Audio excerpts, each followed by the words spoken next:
Monsoon इस बार बड़ा ही कह सकते हैं कि अनप्रेडिक्टेबल रुख अपना रहा है। मानसून जब 16 मई को अंडमान व निकोबार द्वीप समूह में पहुंचा था, तब ये सभी एजेंसियों ने संभावना व्यक्त की थी और सभी एजेंसियों में सर्वप्रमुख है हमारी मौसम विभाग की एजेंसी जो इंडियन मेट्रोलॉजिकल डिपार्टमेंट है। उसने कहा था कि 26 मई तक केरल में मानसून का आगमन हो सकता है। हालांकि उसमें 4 दिन का प्लस माइनस बताया था, यानी 26 में अगर बहुत अच्छी स्थिति रही तो 4 दिन पहले 22 को पहुंच सकता है, स्थितियां विपरीत होती हैं तो 30 तक पहुंच सकता है। लेकिन सारे अनुमान फेल हुए और 4 जून को केरल में मानसून 2026 में पहुंचा। और इसके अलावा जो भी प्रेडिक्शन, जो भी अनुमान, चाहे वो प्रोग्रेस की बात करें चाहे प्रदर्शन की बात करें, सारे थोड़ा सा ट्रिकी हो रहे हैं इस बार।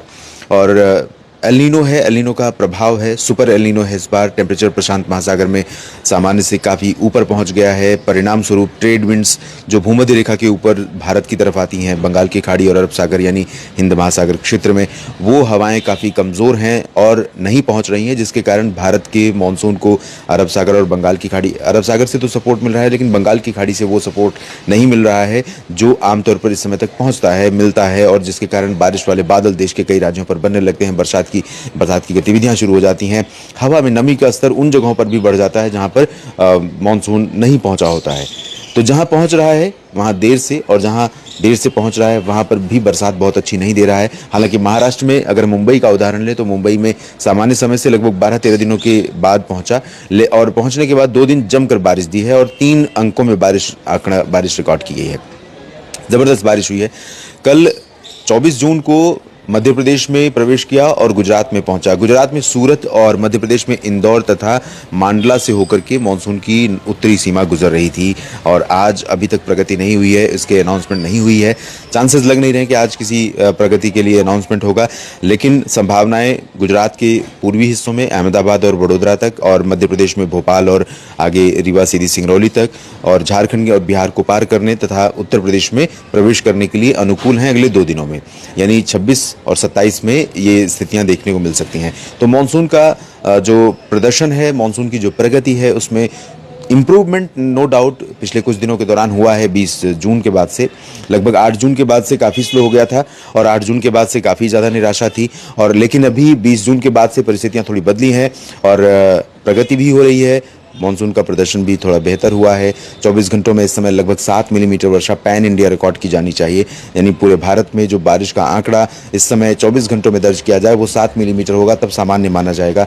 जबकि अभी जब 20 से पहले 2-2.5 मिलीमीटर बारिश हो रही थी और अब हो रही है लगभग 5 मिलीमीटर बारिश, तो अभी भी बिलो नॉर्मल है। और परिणाम यही हुआ है कि 42-43 डिग्री सेल्सियस 42-43% बिलो नॉर्मल पहुंच गया है पैन इंडिया मानसून पूरे भारत में 1 जून से लेकर 25 जून तक की स्थिति ये है। और अलग अलग राज्यों में भी देखें तो ज़्यादातर राज्यों में बारिश में काफ़ी कमी बनी हुई है, भयंकर कमी बनी हुई है। तो इसमें इम्प्रूवमेंट होने की संभावना है। मानसून प्रोग्रेस करेगा। आने वाले 3 दिन बहुत ही महत्वपूर्ण होने जा रहे हैं और इन 3 दिनों के दौरान मानसून प्रगति भी करेगा और उत्तर प्रदेश में प्रवेश करेगा, उत्तराखंड में जाएगा, मध्य प्रदेश में आगे बढ़ेगा, गुजरात में बढ़ेगा। दक्षिण और मध्य भारत में मानसून के प्रदर्शन में थोड़ा सा इंप्रूवमेंट, सुधार दिखाई पड़ेगा। और एल नीनो का प्रभाव तो है, इंडियन ओशन डायपोल का अभी इम्पैक्ट, पॉजिटिव इम्पैक्ट नहीं बढ़ पाया है, जिसके कारण बहुत ज़्यादा सुधार की गुंजाइश नहीं है।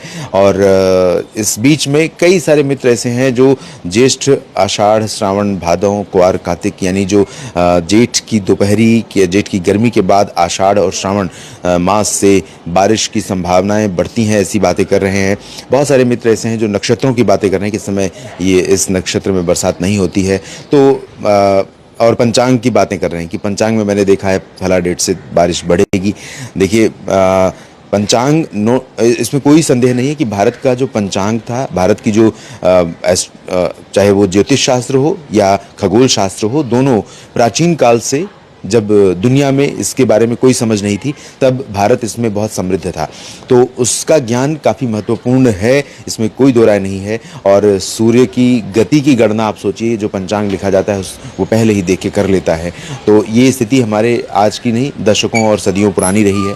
तो उम्मीद कर सकते हैं कि आने वाले दिनों में जो लोगों का अनुमान है, आकलन है, नक्षत्रों के आधार पर और परिस्थितियों के आधार पर, और हम लोगों का जो आकलन है कि अरब सागर, बंगाल की खाड़ी में थोड़ी बेहतरी होगी, मौसमी सिस्टम डेवलप होंगे मानसून के समर्थन में, मानसून को सहयोग देने के लिए, और मानसून की बारिश में एनहेंसमेंट होगा।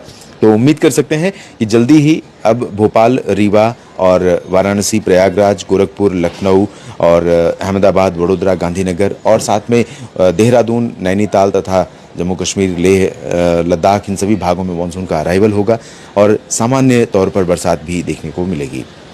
इस अपडेट में इतना ही। शाम तक का मैं और इंतजार करूंगा। अगर मानसून की प्रोग्रेस होने की बात आती है तो उसका एक अलग बुलेटिन मानसून विशेष मैं आपके लिए शेयर करूंगा। आप लगातार मेरे साथ जुड़े रहिएगा। धन्यवाद।